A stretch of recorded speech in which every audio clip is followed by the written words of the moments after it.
Glória a Deus. Vamos abrir nossa Bíblia. Último dia de Jeremias, Lamentações de Jeremias, capítulo 5. Momentos especialíssimos que vivemos e vamos continuar, concluir hoje. Depois vamos avante.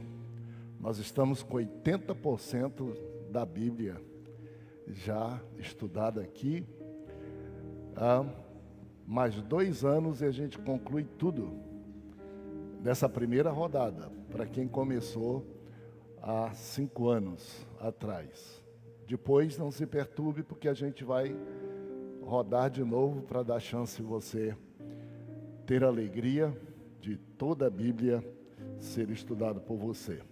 Vamos então à nossa leitura, capítulo 5 do livro de Lamentações. Lembra-te, Senhor, dos que nos têm sucedido. Considera e olha para o nosso opróbrio.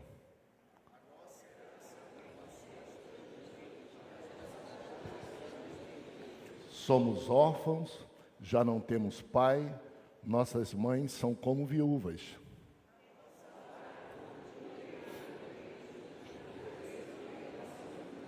Os nossos perseguidores estão sobre o nosso pescoço.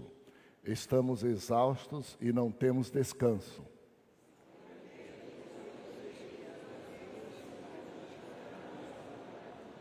Nossos pais pecaram e já não existem. Nós é que levamos o castigo das suas iniquidades.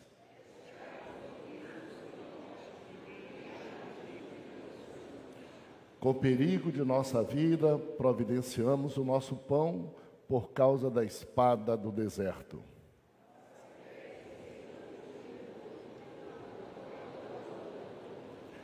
Forçaram as mulheres em Sião e as virgens nas cidades de Judá.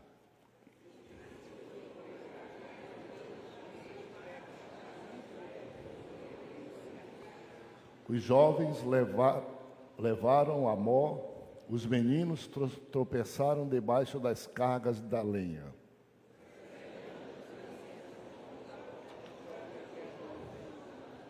Cessou o júbilo de nosso coração, converteu-se em lamentações a nossa dança.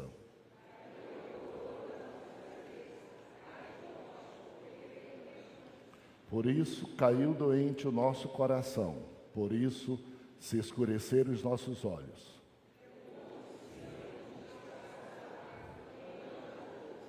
Vamos ler juntos esse restante de versos? Vamos lá, 1, 2, 3. Tu, Senhor,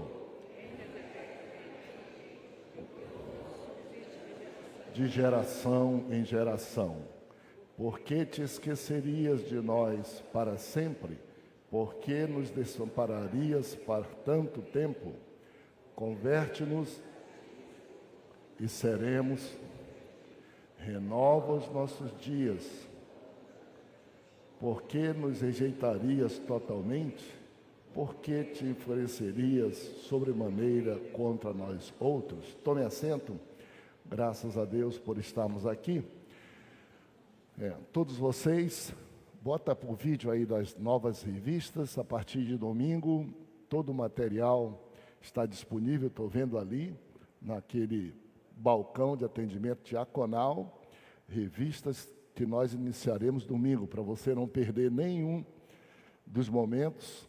Adquira, leve para casa, para sua família. Tem o vídeo, por favor.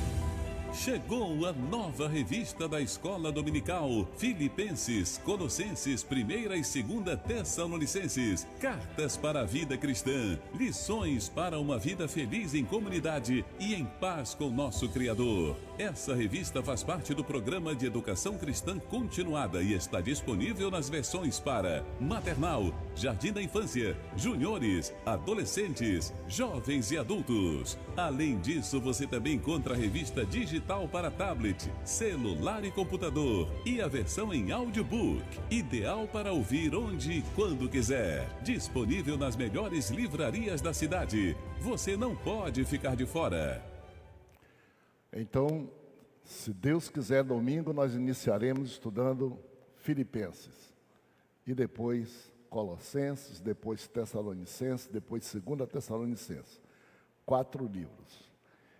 Esse ano vai ser o ano que a gente vai estudar mais livros da Bíblia, porque esses livros, eles são menores.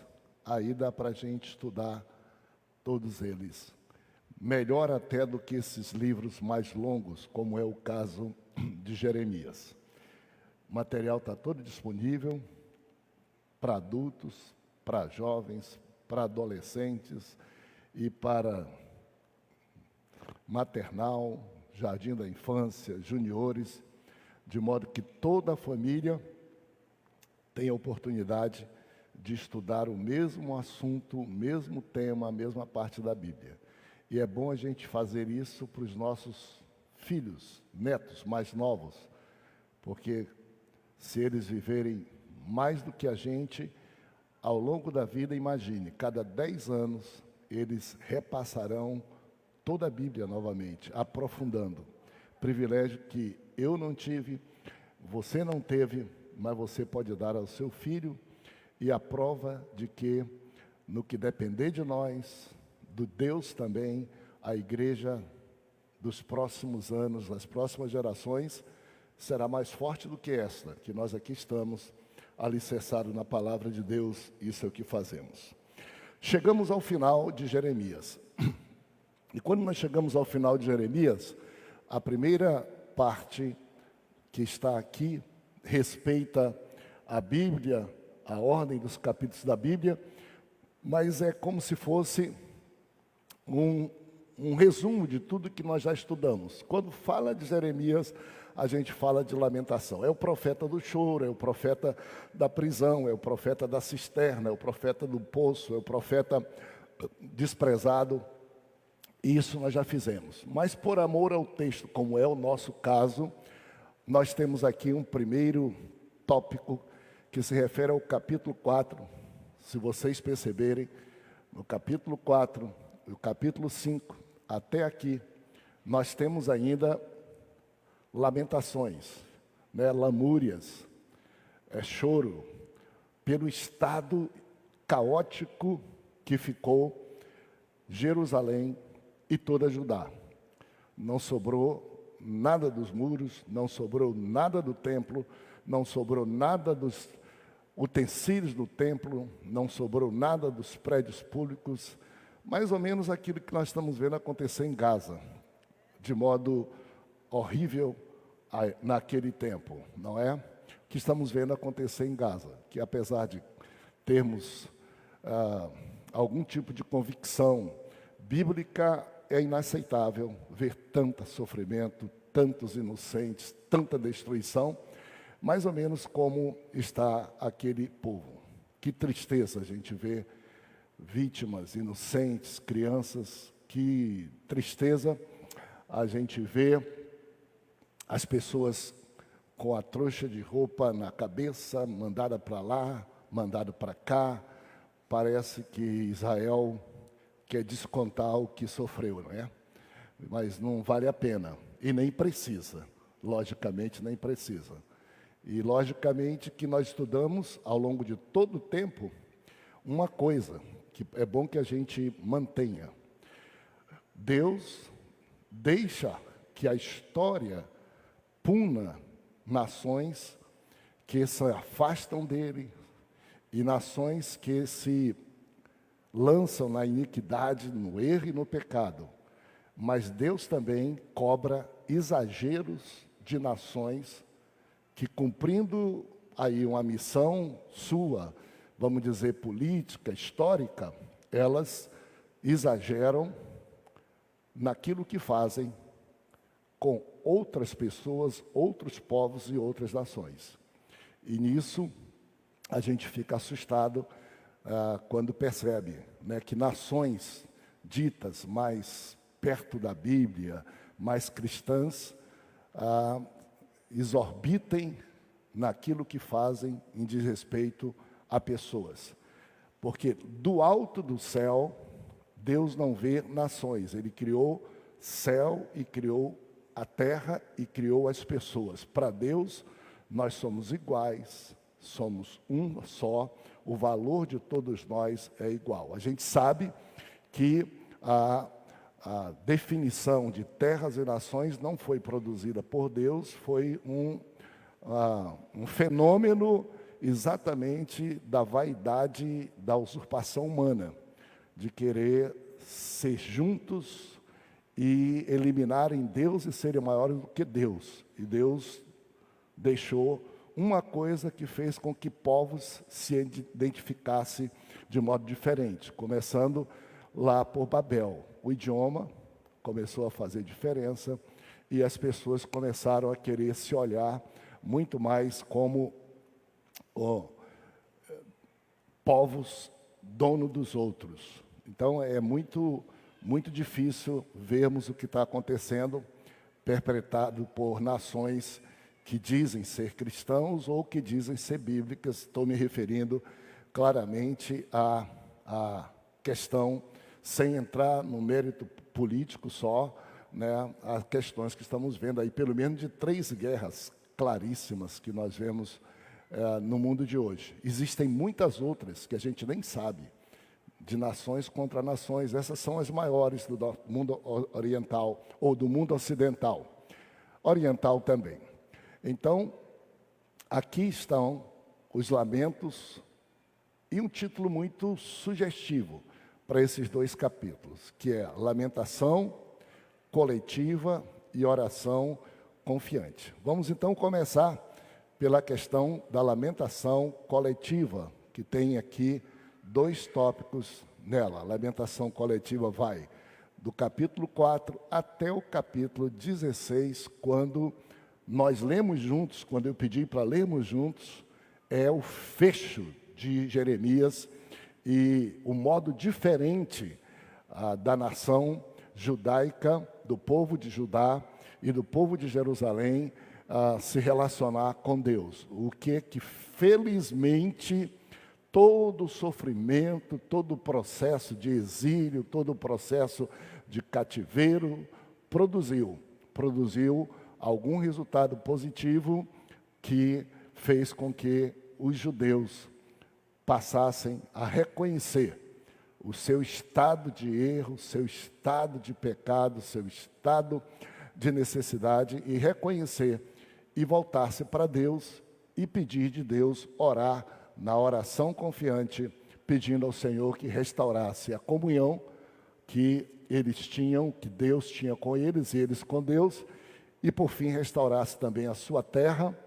E embora não tivessem visto com seus olhos, Jeremias, com seus olhos, todo o acontecimento da restauração dos muros, do templo, do culto, da organização social do país, mas Jeremias viu que o povo, ainda que não tivesse tido toda a resposta, readquiriu fé em Deus e confiança em Deus, para reconhecer que Jerusalém foi destruída, mas Deus não foi destruído, que Deus é o Senhor da história e que mesmo quando a gente ora e não vê a resposta, não significa dizer que Deus não ouviu e não vai responder ao seu tempo, a seu tempo. É essa mais ou menos a história que nós temos aqui. Vamos então com rapidez, se alguém puder me colaborar comigo, lições práticas do sofrimento, todos os 52 capítulos de Jeremias e mais os 3 capítulos de lamentação. Qual foram as lições que a gente vê nesse final de livro escrito por Jeremias? O primeiro aspecto é: se perde o valor, se perde a estima, se perde o respeito em relação aos outros. Vamos ler capítulo 4, verso 1. Alguém pode me ajudar? Como se escurece o ouro, como se mudou o ouro refinado, como estão espalhadas as pedras do santuário pelas esquinas de todas as ruas. Então, primeiro aspecto prático, desse sofrimento, desse distanciamento de Deus, é a desvalorização da dignidade das pessoas, do povo, da cidade, do respeito em relação à cidade, referida aqui de modo metafórico, olha, como se escureceu o ouro, verso 1, né? Como se mudou o ouro refinado, como estão espalhadas as pedras do santuário pelas esquinas de todas as ruas. Olha o verso 2, os nobres filhos de Sião, comparáveis a puro ouro, são agora reputados por nada, por objetos de barro, obra das mãos do oleiro. Verso 3, até os chacais se utilizam do templo, das pedras do templo que eram adorados, lugar de adoração, lugar de referência, passou a ser entulho, passou a ser lixo, sem qualquer tipo de valor. Ao utilizar o ouro, todos nós sabemos que é um metal altamente nobre, caríssimo, e um metal que não perde nunca o seu valor. E aí Jeremias diz, Jerusalém, o povo de Jerusalém, a cidade de Jerusalém, não tem mais o brilho que tinha, não tem mais o valor que o ouro tinha, não tem mais o respeito que recebia das outras nações. Se tornou nada. Imaginem um caos em que o ouro perde o valor. Esse caos, nós não conhecemos ele nos tempos modernos. Porque nos tempos modernos, quando existe caos em qualquer lugar, na economia, em qualquer lugar, vocês já perceberam que o papel moeda, por exemplo, o real, perde valor quando o Brasil está com problema, vai lá para baixo. O dólar perde valor também. Todas as moedas em papel perdem valor. As nações passam a falar em quanto ouro é que cada uma tem de reserva nos seus tesouros. Porque o ouro vale mais do que a moeda, vale mais do que o real, vale mais do que o dólar. E antigamente, os países só podiam emitir moeda. Por exemplo, o Brasil só poderia imprimir na casa da moeda tantos reais quantos gramas de ouro tivesse no seu depósito do seu tesouro.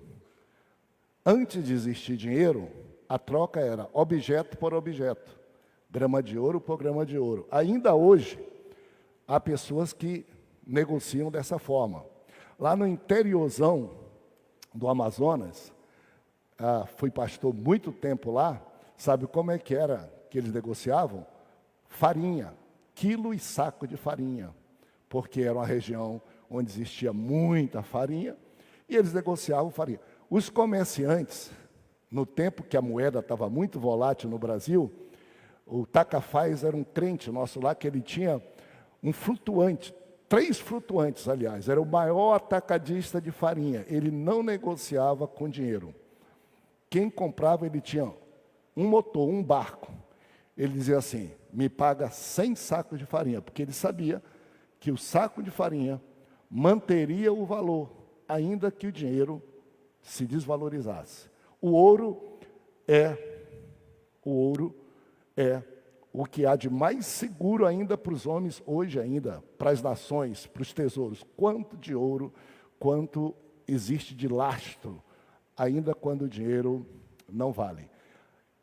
Já nesse tempo, o profeta viu isso, e ele disse, o caos que ficou em Jerusalém foi tal que o ouro deixou de valer, deixou de brilhar, deixou de ser desejável. O que quer dizer isso?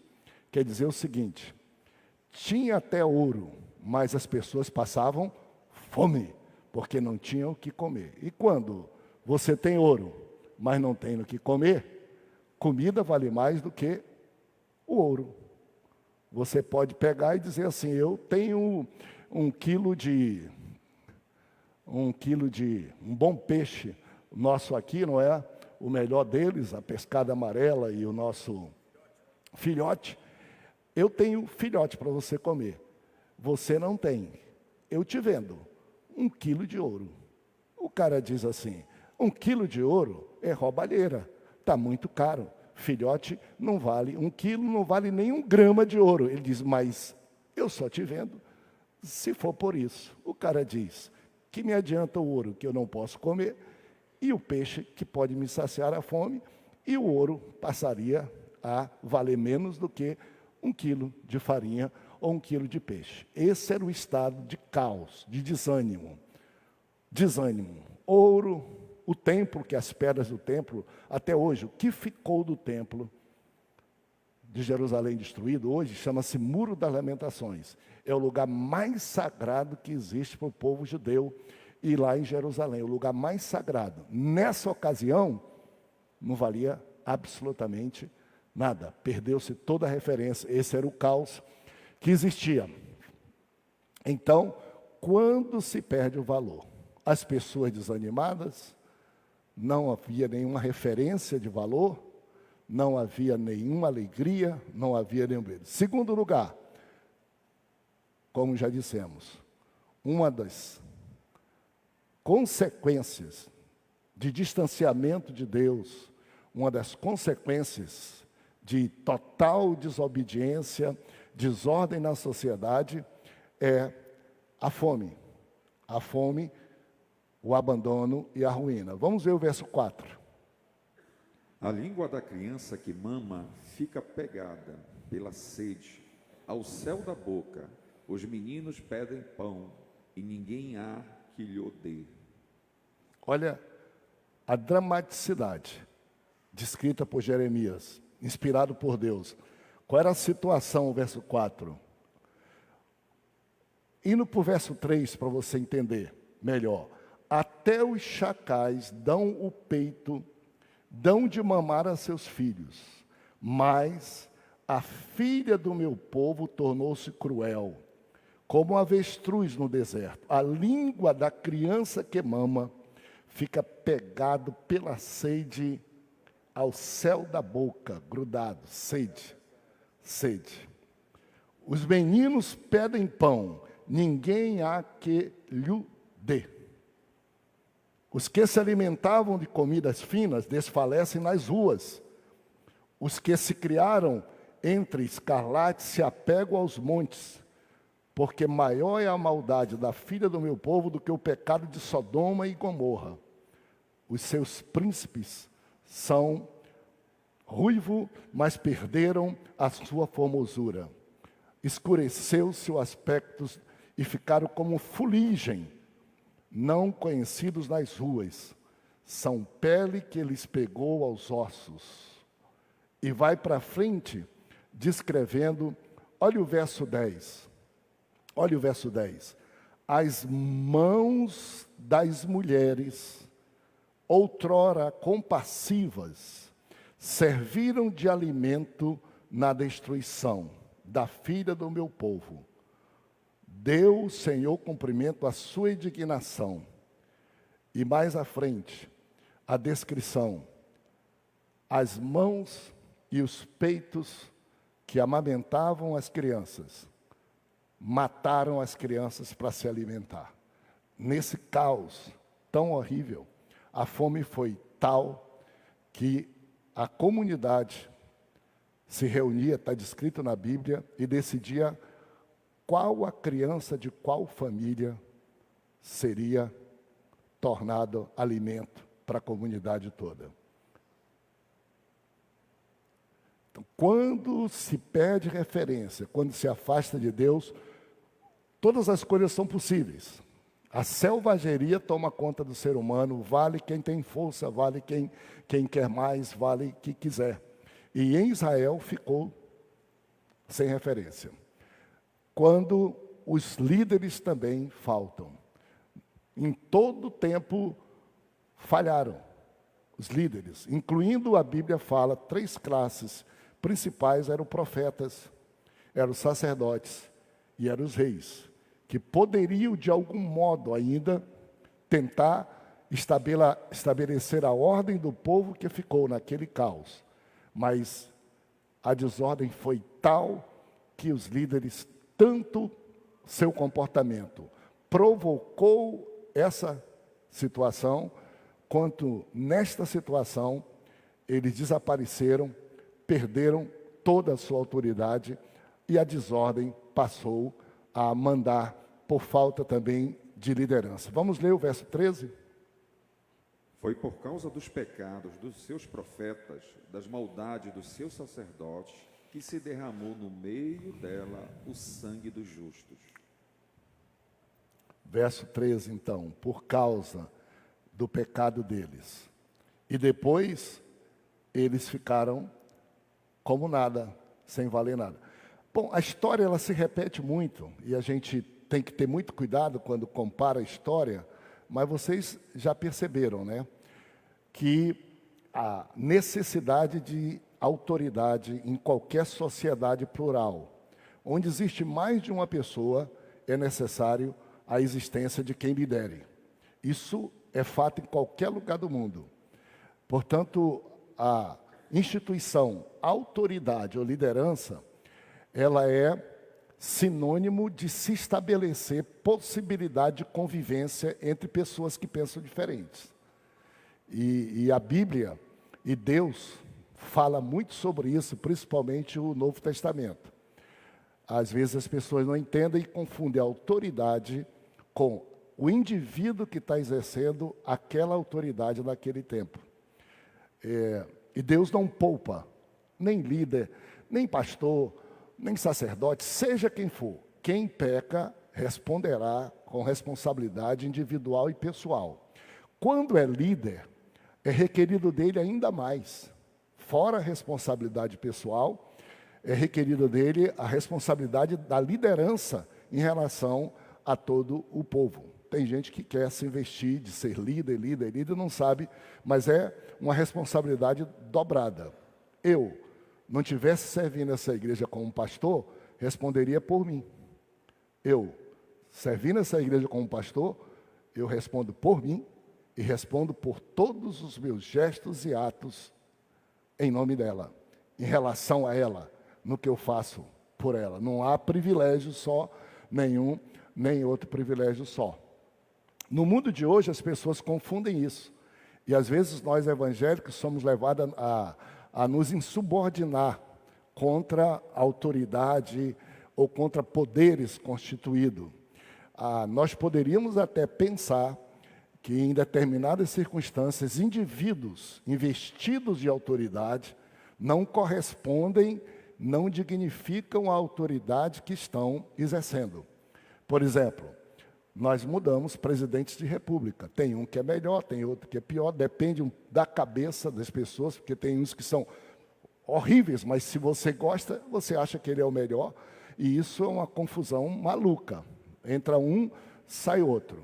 Vamos desrespeitar a instituição presidência da república, estabelecer desordem e caos na nação? De jeito nenhum. Porque ruim com ele, pior sem ele. Imagine uma nação onde não houvesse alguém que, pelo menos pela lei, tem alguma autoridade. Essa nação viraria a nação de quem tem arma na mão, de quem não presta, subjugando quem presta. Por exemplo, nós temos os tribunais. Os tribunais são vitalícios, mas ainda que seja vitalício, vitalício é até os 75 anos, depois tem que ir embora. E vitalício é até ficar doente e incapaz. Ou vitalício é até morrer. Se para os homens isso é vitaliciedade, para Deus é só parar de respirar no outro dia. Se chegar no limite, isso pode acontecer. E nós que temos esperança no Senhor Jesus e em Deus, nós olhamos isso. Muda menos, mas muda. Vamos desmoralizar e desrespeitar a instituição poder judiciário? De jeito nenhum. Não é aquele juiz ou aquele magistrado que desonra que faz com que se estabeleça um desrespeito, uma desordem, de modo que não exista ninguém que possa tomar algum tipo de decisão. É ruim com ele, pior sem eles. Se não tiver tribunais, o presidente vira ditador e faz o que quiser. Poder legislativo. A gente reclama muito e tem direito de reclamar, mas não pode se desesperar. Todo 4 anos tem eleição, para mudar. Tem gente que não presta? Tem. Como tem gente que não presta na igreja, me desculpe, e até entre pastores. Espera-se que menos proporção, mas tem. Isso é uma característica de organizações e formada por seres humanos. Mas vamos respeitar e dizer, não precisa mais das casas legislativas? Vamos? Não, não podemos. Porque senão o presidente faz a lei, executa a lei do jeito que ele quer e ninguém corrige.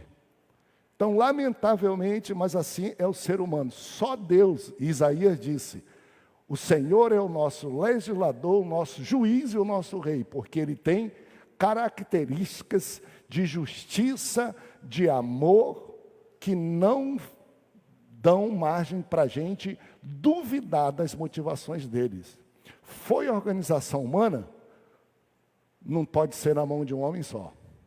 Senão ele vai se sentir Deus, fará do povo o que quiser. E aí, os estudos todos fizeram e disseram, não, toda nação tem que ter poder executivo, legislativo e judiciário, para eles brigarem entre eles, se controlarem entre eles, brigarem no bom sentido. Deveriam todos conversar, ter diálogo, deixar a vaidade para lá e se juntar para trabalhar na direção do progresso do povo. Essa é a teoria. Mas ainda quando brigam, não quer dizer que são desnecessários.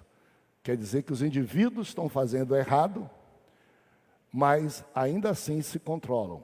Uma opinião pessoal fora de tudo aqui. Eu acho que o ser humano vive de ciclos. E o Brasil também. Quando eu vou ler a história do Brasil, eu leio a história do Brasil mais ou menos assim. Existe um período em que a gente vive a ditadura do executivo. Quando diz ditadura do executivo, é entre aspas, o domínio de um presidente muito forte que anula o poder judiciário e o poder legislativo. Ele é tão forte, tão querido, tão respeitado, que ele engole os outros. Passa um tempo, vem um presidente ou outro que não é assim. Aí a gente passa a ter a ditadura do poder legislativo. O Congresso engole o governo, está mais ou menos andando para isso. Engole o governo, amarra o presidente. Aí nós vivemos a ditadura do poder legislativo, ainda que existam os outros. É a predominância. Não deveria, ele deveria coexistir. E aí, quando a gente sai dessa ditadura, a gente entra num período de ditadura do judiciário. Nós estamos reclamando. Todo mundo brasileiro diz hoje é uma ditadura do fulano, ditadura do ciclano. O que é que acontece? O executivo enfraqueceu, o legislativo é uma confusão, ficaram 11 pessoas que fazem aquilo que entendem que deve ser o melhor, e não tem quem tenha condições de enfrentá-los corretamente. Mas vai passar, pode ter certeza que vai passar. Vai vir daqui a pouco outro ciclo. Você pergunta, mas pastor, como é que eu vou respeitar a autoridade que Deus manda se é assim? É porque é humano, é porque são organizações humanas. Dá para melhorar? Dá. Às vezes você olha outros países e acha que eles são muito melhores, porque a grama do vizinho sempre é mais verde do que a nossa grama. Mas cada um tem o seu drama, cada um tem o seu problema. O que diz? Os líderes falharam, e falharam muito. É aí que tem um pouco da vantagem do que se diz de regime democrático para o regime totalitário, porque quando o líder falha no totalitário, é mais difícil trocar. Quando o líder falha no modelo democrático, e essa democracia é relativa, concordo com todo mundo, a gente pelo menos tem a esperança que vai trocar. Por exemplo, eu fico dizendo, daqui a mais 1 ano e meio nós vamos ter eleição. Meu desejo é que apareça um homem ou uma mulher que mereça a confiança do Brasil e que nos tire desse sufoco de estar brigando extrema-direita, extrema-esquerda, e o Brasil não tem paz para trabalhar. Que Deus levante alguém que respeite os brasileiros de esquerda, respeite os brasileiros de direita e presida o Brasil, e não lado do Brasil, briga de Brasil.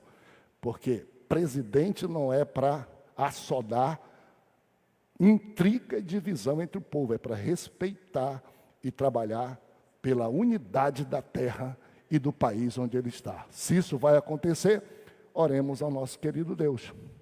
Do mesmo modo que eu olho para outras nações e vejo outros presidentes, não é, querendo mandar no mundo e também no Brasil, e eu olho para a idade dele e olho que o mandato vai terminar daqui a pouco, eu digo, ó, se a gente tiver que sofrer, vai sofrer por mais um tempinho. Se Deus quiser, tira logo antes. Se não, daqui 2 anos, 3 anos, entra outro. Tomara que o outro não vá por outro lado para se vingar desse. Que seja alguém que olhe o Brasil ou o mundo de modo equilibrado. Essa é a nossa esperança. E a gente vai para um lado de cá, para o lado de lá. Quando a gente vai para o lado de cá, para o lado de lá, tem uma vantagem. A vantagem é, a gente fica desejando o dia em que o Senhor Jesus reine sobre a terra.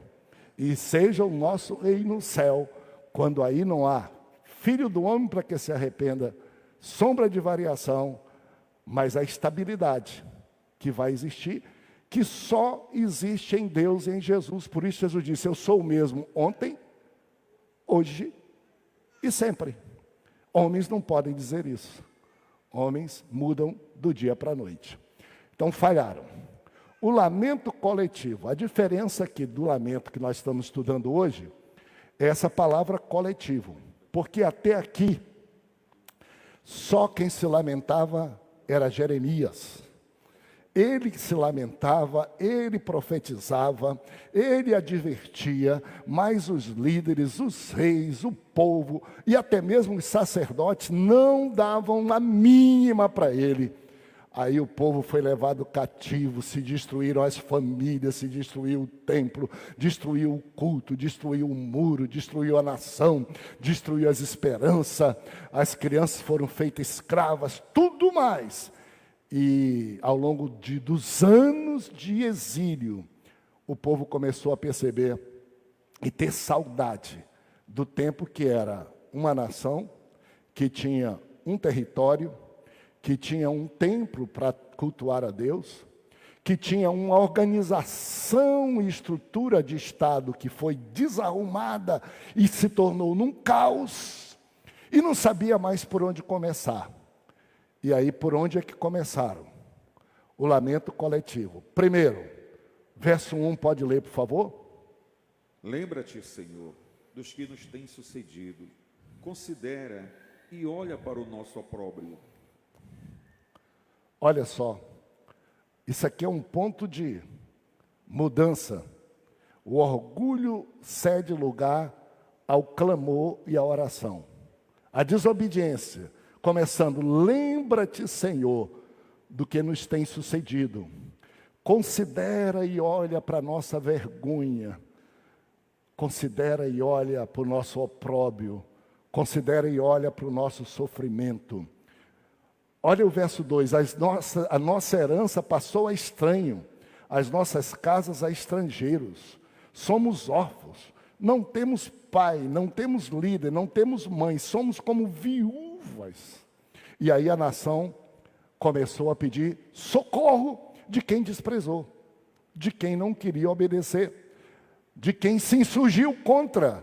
Isso acontece às vezes até com pessoas nossas aqui. A gente se insurge contra Deus, a gente se insurge contra o ensinamento de Deus, a gente se insurge contra os mandamentos de Deus, a gente se insurge contra as coisas de Deus, a gente cria para nós mesmos a nossa Bíblia, o nosso jeito, a nossa forma, e a gente não respeita mais ninguém, faz um caos dentro da gente mesmo.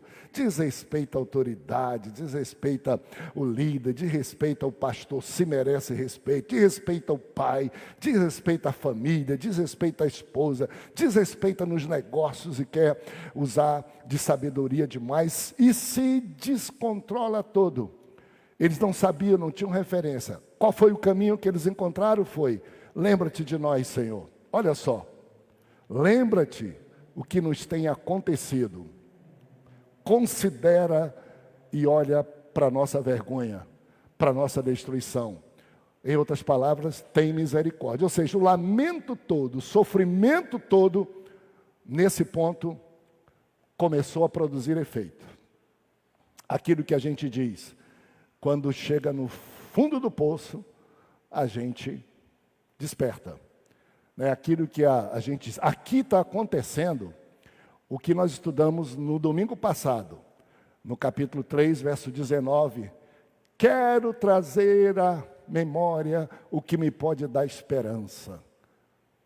A misericórdia do Senhor é a causa de não sermos consumidos, as misericórdias, porque elas permanecem para sempre, são eternas. Além disso, se renovam cada manhã. A minha porção é o Senhor. Aquele estudo aqui se reflete. As pessoas dizem: eu preciso deixar o meu orgulho, eu preciso transformar isso em alguma coisa que me dê esperança, em alguma coisa que me ajude. E o que é que faz o orgulho dá lugar à humildade, e a humildade se transforma em oração, em pedido a Deus, em submissão a Deus, não questionamento mais com Deus, não vale a pena, a gente torna a oração.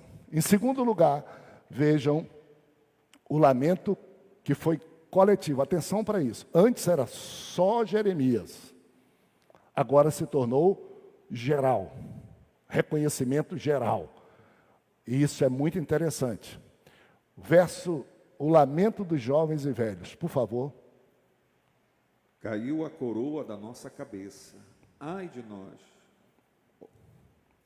Perdão, 14. Os anciões já não se assentam na porta, os jovens não cantam. Olha a situação. Os anciões não estão mais à porta da cidade. Os jovens não têm mais alegria. O verso de número 15. Cessou o júbilo do nosso coração. Converteu-se tudo só em as nossas lamentações. Aí, depois, vem a questão da coroa. O lamento de jovens e de velhos. Brincar-se com uma nação. Primeiro, brincar com Deus. Atenção para isso. Segundo lugar, brincar com o povo, brincar com a nação é altamente perigoso.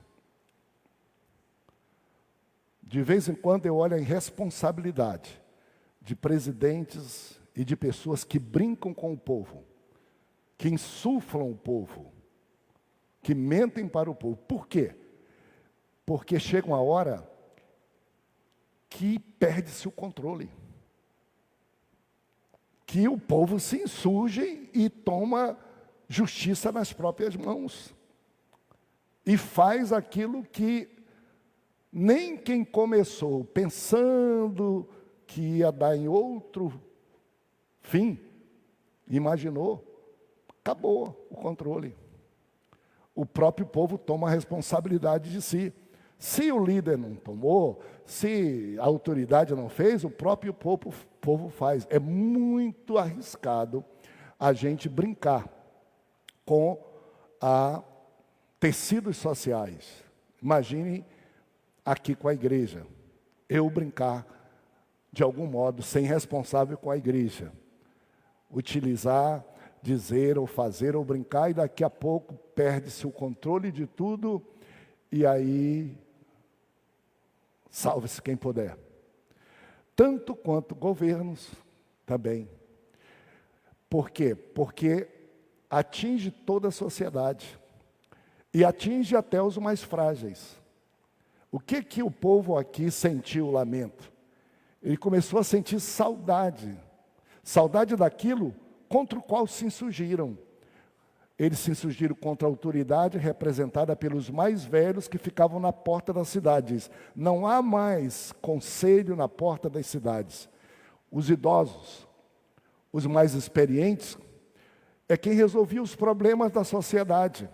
Quando tinha um problema na sociedade, a porta da cidade, cada cidade tinha uma espécie de conselho, e eram os mais experientes para resolver, para aquilo não se disseminar na sociedade, não pegar fogo e desordem em todo mundo.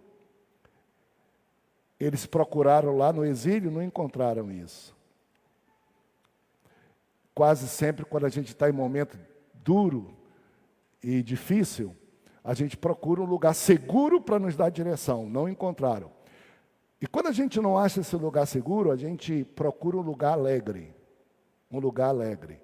É dito por todo mundo que idosos não gostam de criança. É mentira. E não gostam de jovem. Também é mentira.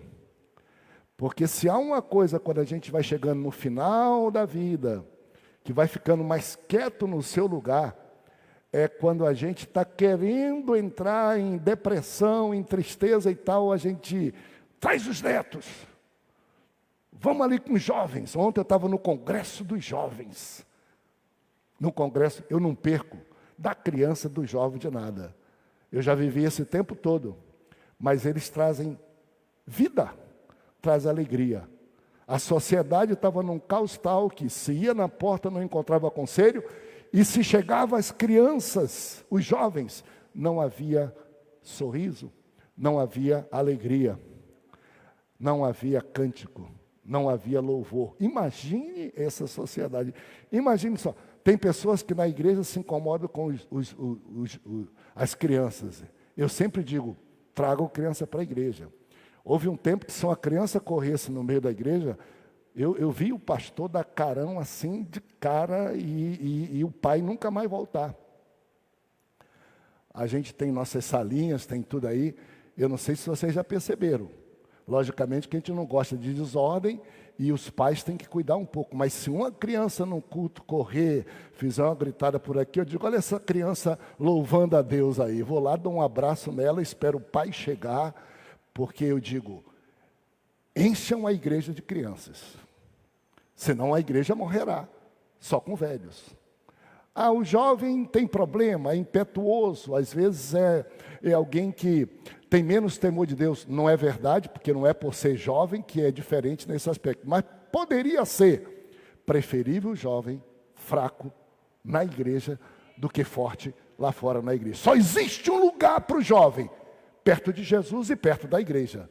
Só existe um lugar para a criança, para o jovem, ou para o homem ou para a mulher, que de algum jeito deslizaram e erraram. Onde é? Perto do Senhor e na igreja para se recuperarem. Não é lá fora. Nós não somos um clube de perfeitos que exclui alguém. Nós somos um lugar onde há restauração até que a pessoa prove que não quer de jeito nenhum, que ela vai embora. Que ela vai embora. Mas aqui nós temos jovens e velhos. Diz assim, não, isso só vai afetar aos adultos, às famílias e ao rei. Negativo, afetou, desorganizou tudo. E é duro, é triste a gente ver um problema na nossa cidade, no nosso estado, que desorganiza até a nossa família, que mexe dentro da nossa casa, que nos impede de ser, por exemplo, políticas de que eu não posso não posso educar o meu filho, que o meu filho é propriedade do Estado. Que bobagem tão grande, mas existe governos que pensam desse jeito. Nós vamos batalhar a vida toda, não é? Para a gente ter isso, né? Que os nossos idosos não podem ficar conosco, porque tem que ir para um lugar de governo longe. Pode até ter, e deve ter, quando o idoso não tem nenhuma outra forma de ser bem tratado e melhor tratado dentro da sua própria convivência da sua casa. Deve ter para assistir estes, mas não como modelo de educação. Só Deus pode restaurar. Vamos lá? Caiu a coroa de nossa cabeça. Ai de nós, porque pecamos. Vejam só, o lamento coletivo que purifica só caiu a coroa da nossa cabeça. Ai de nós, porque pecamos. O que quer dizer isso? Caiu a coroa da nossa cabeça, perdemos a nobreza, nos descaracterizamos, reconhecemos. No nosso caso, nós temos um ditado que é diferente, né? A carapuça caiu, ou a carapuça foi colocada na cabeça, foi assumida. A gente fala como carapuça. Quando a pessoa chegou num beco sem saída que ela reconheceu. E aqui o povo disse: perdemos a nobreza, perdemos o valor, perdemos o significado. E a causa de nós termos pedido esse significado é que nós pecamos. Nós temos que admitir, nós pecamos. Como quem diz, só Deus, porque pecado é uma coisa que só quem perdoa é Deus. Não há homens que fazem pecado, e nem há homens que possam perdoar pecados. Eles disseram, nosso assunto é com Deus, só Ele pode nos perdoar, só Ele pode nos levantar de onde estamos. Que convicção boa, se é duro sofrer lamentações, se é duro a gente ter todo esse processo difícil aqui, se esse processo não resultar em consciência de arrependimento e de perdão de Deus, é um desastre. Mas se resultar numa lição e num arrependimento, em buscarmos ao Senhor para recomeçar do jeito que devemos fazer, foi uma experiência que valeu a pena. É ruim termos problemas? É. Pior é não aprender com o problema. Qualquer problema é um desastre se não servir de aprendizado. E qualquer problema é uma escola se a gente aprender e se a gente assimilar e buscar solução. Finda-se então com só Deus. Como é que se resolve coisas com Deus? Todos nós nos arrependemos, estamos sem saber o que fazer, começamos a orar, então vamos ver o que é que nós precisamos dizer para Deus. E aí, esse cântico é o cântico mais extraordinário possível que diz. Versos 19 a 22, nós lemos juntos, eu quero que a gente leia junto também. Vamos ficar em pé para a gente terminar lendo juntos isso aqui. Olha o resultado de toda essa história. Olha que coisa até maravilhosa desse povo que ficou dessa forma, que passou por tudo isso, por seus próprios injustiças, reconheceram que foi pelos seus próprios pecados. Atenção para isso, hein? Porque a maioria das pessoas hoje querem terceirizar a culpa. As pessoas querem ver os outros como sendo culpados dos seus problemas. Vão apanhar, vão apanhar, vão apanhar, até chegar o instante, apanhar por si mesmo, não é Deus que vai bater em você. Até que você chegue e veja, o que que eu tenho de responsabilidade nisso? O que que eu fiz para isso? O que que eu tenho que dizer são os meus pecados? Como diz a Bíblia, de que se queixa o homem, senão dos seus próprios pecados? Raramente outras pessoas podem causar tanto problema para a gente. Olha lá o verso 16, leia comigo, por favor, o verso de número 19, 20 e 22. Veja a sua Bíblia aí, vamos ler comigo. Vamos lá? 1, 2, 3, vamos lá. Tu, Senhor, reinas eternamente, teu trono subsiste de geração em geração. O que é que eles chegaram à convicção? Disseram, Senhor, perdi família, perdi bens, perdi riqueza, ouro não vale nada, não tem muro, não tem cidade, não tem templo, tudo mudou, tudo foi destruído, mas o Senhor permanece para sempre, louvado seja Deus. Tinham referência. Levantaram a referência para cima. Disseram, tu, Senhor, estás entronizado, nada muda, o Senhor é dono da história. E é muito bom quando a gente não precisa passar por um problema para chegar nessa convicção. Não peça problema para ter essa fé em Deus, mas se tiver, por favor, não perca a referência, olhando para o autor e consumador da sua fé. Vai firme, apanhe, sofra, tenha problema, mas não desista. Ele está no trono Em segundo lugar, o verso de número 20, vamos ler. 20. Por que te esquecerias de nós para sempre? Por que nos desampararias por tanto tempo? Diz: Senhor, tu estás no trono e eu sei que tu és misericordioso. Tu não és Deus de esquecer o tempo todo da gente. Tu não és Deus de desamparar a vida toda a gente. Não és. Eu te conheço, você não varia, você não é ator, você não muda, você não muda de carapuça. Você está no trono, não nos desampara nunca, para sempre. Aí, eles vêm com outro respiro. Então, Senhor, o verso de número 21, juntos, vamos lá. Converte-nos a Ti, Senhor, e seremos convertidos. Renova os nossos dias como dantes. Que maravilha. Jogou a capa, bateu, não é a poeira, e disse: olha, foi duro, foi difícil, mas a minha porção é o Senhor. Capítulo 3, verso 20 e 21. A misericórdia dele é a causa de não ser consumido. Eu estou no meu coração cheio de coisas que me trazem esperança. A misericórdia dele, e ele é minha porção. Ele é quem pode me perdoar, me converter e me devolver os dias como antes. E termina o livro, verso 22, juntos. Por que nos rejeitarias totalmente e por que te enfurecerias sobremaneira contra nós outros? O que quer dizer com que eu findo? Coloque aqui, olha só.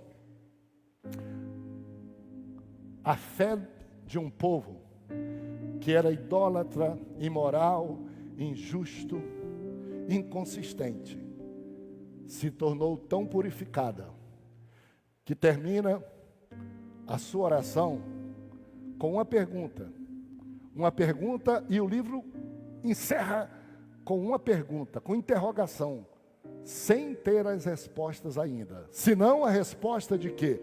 De que Deus está entronizado, de que Ele é Senhor de tudo.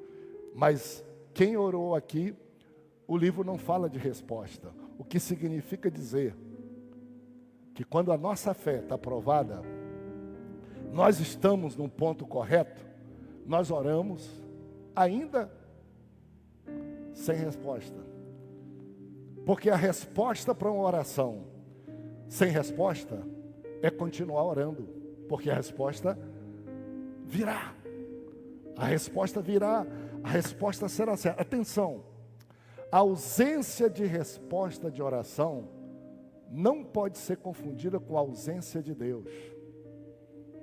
Não pode ser confundido com morte de Deus. Não pode ser confundido como se Deus não esteja nos ouvindo. Uma coisa é a ausência da resposta no tempo e no modo que nós queremos. Mas o Senhor Deus está no trono. Nada escapa ao seu olhar. E quando você não tem resposta para a oração, e você quer se desanimar, palavra, continue orando, mesmo que você não tenha recebido a resposta. Quase sempre, quando Deus quer responder a oração, Ele vai responder no tempo certo. Mas aquilo que nós pedimos, ou a resposta que Ele nos vai dar, nós precisamos de tempo para nos preparar para receber. E a resposta de Deus para nos dar uma resposta boa estou te preparando. O tempo que você está esperando, você não vê, você só quer como você dá. Eu quero sanguessuga, me dá. E Deus está fazendo o processo todo para que quando você tiver resposta à sua oração, você não se desvie, você não se ufane, você não se envaideça, você esteja preparado para aquilo. Tem bênção que não pode ser dada naquele tempo para ninguém, nem o pai dá. Para um filho, quando ele pede, o filho, meu filho, quando você crescer, meu filho, quando você aprender um pouquinho mais, meu filho, mais tarde eu vou lhe dar. Os pais que são humanos, diz a Bíblia, sabem dar boas dádivas, quanto mais o Pai que está no céu. Eu quero findar, eu estava lembrando uma música antiga, que eu acho que só os velhões que sabem, mas estamos pensando sobre oração confiante, oração segura. Se alguém souber, pode até a hora que for cantando, vem aqui para dizer que você tem mais de 60 anos ou 70. O meu irmão Neném vai completar 100 anos, falta um mês, nós vamos fazer a maior festa para ele, pacífico. Mas tem um hino, eu quero cantar, coloca a letra com você para a gente terminar. A minha ênfase é oração confiante. A minha ênfase é confissão de que Deus é o Senhor e humildade para reconhecer nossos defeitos e nossos pecados, mas continuar orando da nossa esperança. Vê se você conhece, bate aí, bate alegre, vai lá, vamos lá. Quem? Os mais velhos devem conhecer. Eu quero terminar celebrando o Senhor, porque Jeremias foi uma lamentação, mas é festa, oração para a gente é festa. Nesta manhã radiante levanto a minha alma para vencer este mundo, preciso de calma. Ao ver nascer entre os montes o sol reluzente, venho buscar tua face humildemente. Senhor, me escuta, por ti eu clamo. Dá-me tua graça, para que em tudo me duvide e satisfaça. Olha só, faz a minha alegria que eu tinha contigo, quando corri aos teus braços em busca de abrigo. Quero gozar da alegria que me prometeste. Às vezes tenho a impressão que de mim te conheceste. Senhor, cante com sua alma, me escuta, por ti eu clamo. Dá-me tua graça, para que minha vida satisfaça. Olha essa última estrofe. Toda manhã de joelho por ti sempre clamo, pois apesar de errado eu muito te amo. Quero agradar-te em tudo, porém não consigo ser paciente e longânimo para comigo. Senhor, me escuta, por ti eu clamo. Dá-me tua graça, para que tudo em minha vida te satisfaça. Corta aí, só vocês. Senhor, me escuta, a ti eu clamo. Oh, dá-me tua graça, para que tudo em minha vida te satisfaça.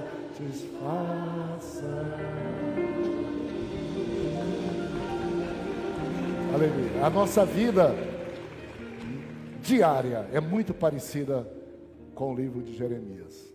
Ao final, ele está no trono. Nós precisamos de humildade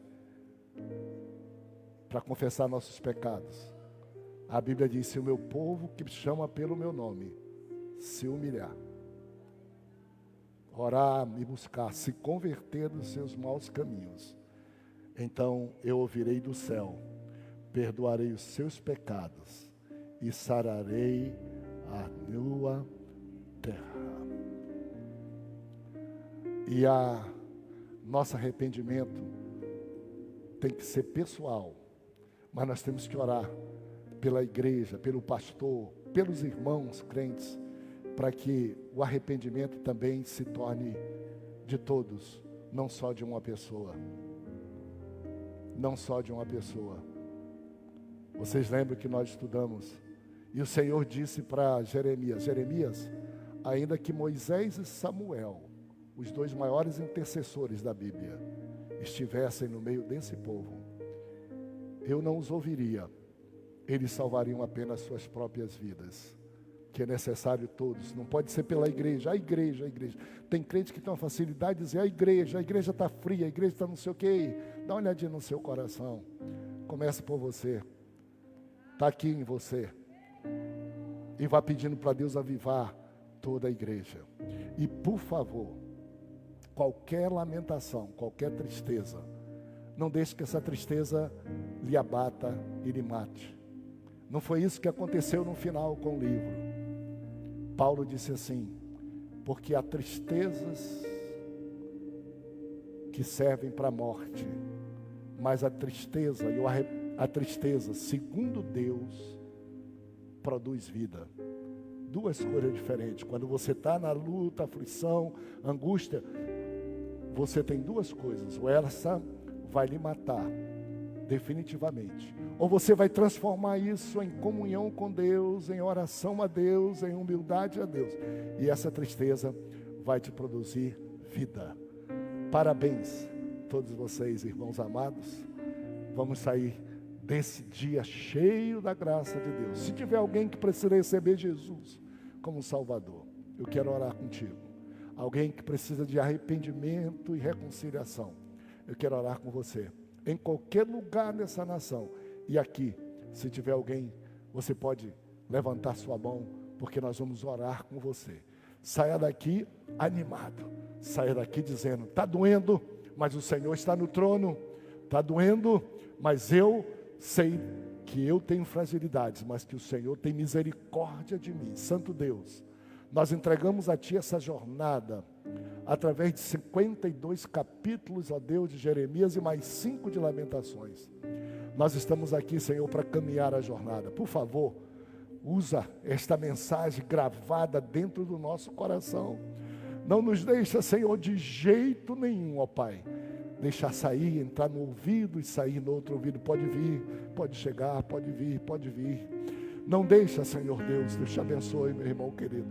Deus te abençoe, minha irmã amada. Que coisa boa, meu jovem. Que coisa boa. Tem mais pessoas que podem vir aqui. Ainda há lugar de alguém que você faça a oração confiante diante de Deus. Senhor, não nos deixa, ó Deus. Faz-nos praticantes da Tua palavra, Senhor Deus.